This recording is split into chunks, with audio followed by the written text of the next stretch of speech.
A new report just released this morning accuses one of the nation's largest car retail chains of selling used vehicles with unrepaired safety recalls. The Public Interest Research Group looked into 2,400 used vehicles at 28 AutoNation dealerships nationwide.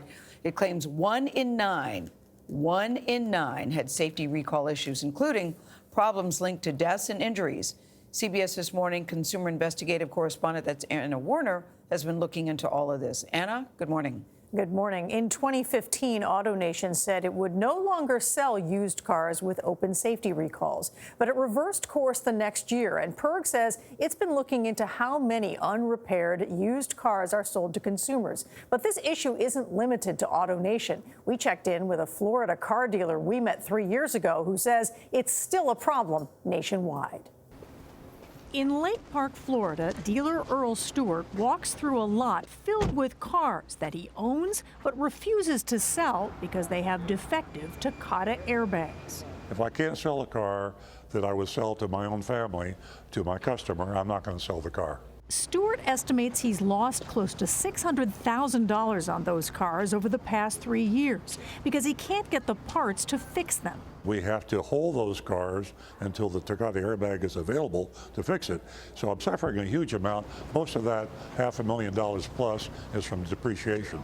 But other dealers do sell cars with safety recalls. A new report from the U.S. Public Interest Research Group surveyed 28 AutoNation dealerships around the country and says of 2,400 used cars for sale, 1 out of 9 had unrepaired safety recalls. Some were Takata airbags and General Motors ignition switches linked to injuries and deaths. Recalls. Adam Garber co-authored the report. These recalls range from explosive Takata airbags to steering malfunctions to seatbelt problems that could put the lives of drivers, passengers, and others on the road at risk even before the purchaser got home.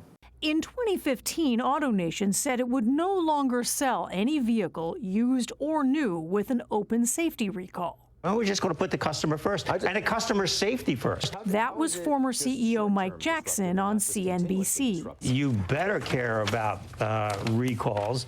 I think the industry has to get its act together around recalls, and we want to do our part. But a little over a year later, AutoNation reversed course and resumed selling vehicles with active recalls.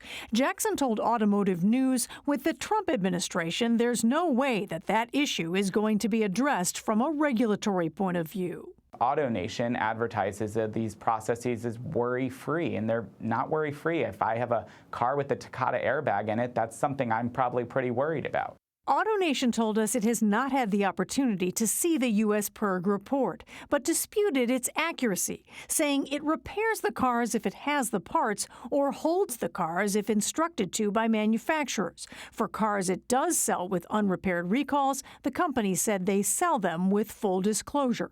But Democratic Senator Richard Blumenthal, who's pushing legislation to outlaw the sales of used cars with unrepaired defects, says disclosure isn't enough. Disclosure is really no substitute for repair. The dealers who say disclosure is a substitute for repair ignore the plain facts that unsafe vehicles are a menace, not only to the passengers and drivers, but to other motorists. AutoNation says it fully complies with all laws and regulations regarding recalls and says any suggestion that it is knowingly or deliberately seeking to mislead consumers is entirely unfounded. So, Anna, what do people need to do to make sure they don't get one of those cars? So the thing to do is you need, if you're looking at a car, to check the VIN number. That's the vehicle identification number. I've never done that. Do people do that? Yes. Do you? Yeah. Yeah, they do. You, Tony? I don't drive. So. Oh, that's right. Okay. I live in New York City. We have a subway here. Okay, no, But right. you can go to our website. We are posting the link to the government website. Where is the VIN number, Anthony? I don't even know where it is. I do know where it is, actually. You open the hood, and I think it's right there on the dash. Yeah. And often under the windshield on the left-hand side, right in front of the drivers, there's a very long number on a piece of metal. Yeah, it's one of those things you need a piece of paper to write it down. Yeah. Yes, I know it's a long or number. write it down on your iPhone or whatever. But you can go to our website. We're linking to safercar.gov, where you can go in, enter the VIN number, and you can research to see if your car has, or the car that you're looking at, that you're shopping. When you get serious about a car, check this before you sign on the dotted line for sure, because you may not want to take that risk. Okay, so VIN number, check it. Yeah, check that. I've seen it on my insurance form. All right, I got it.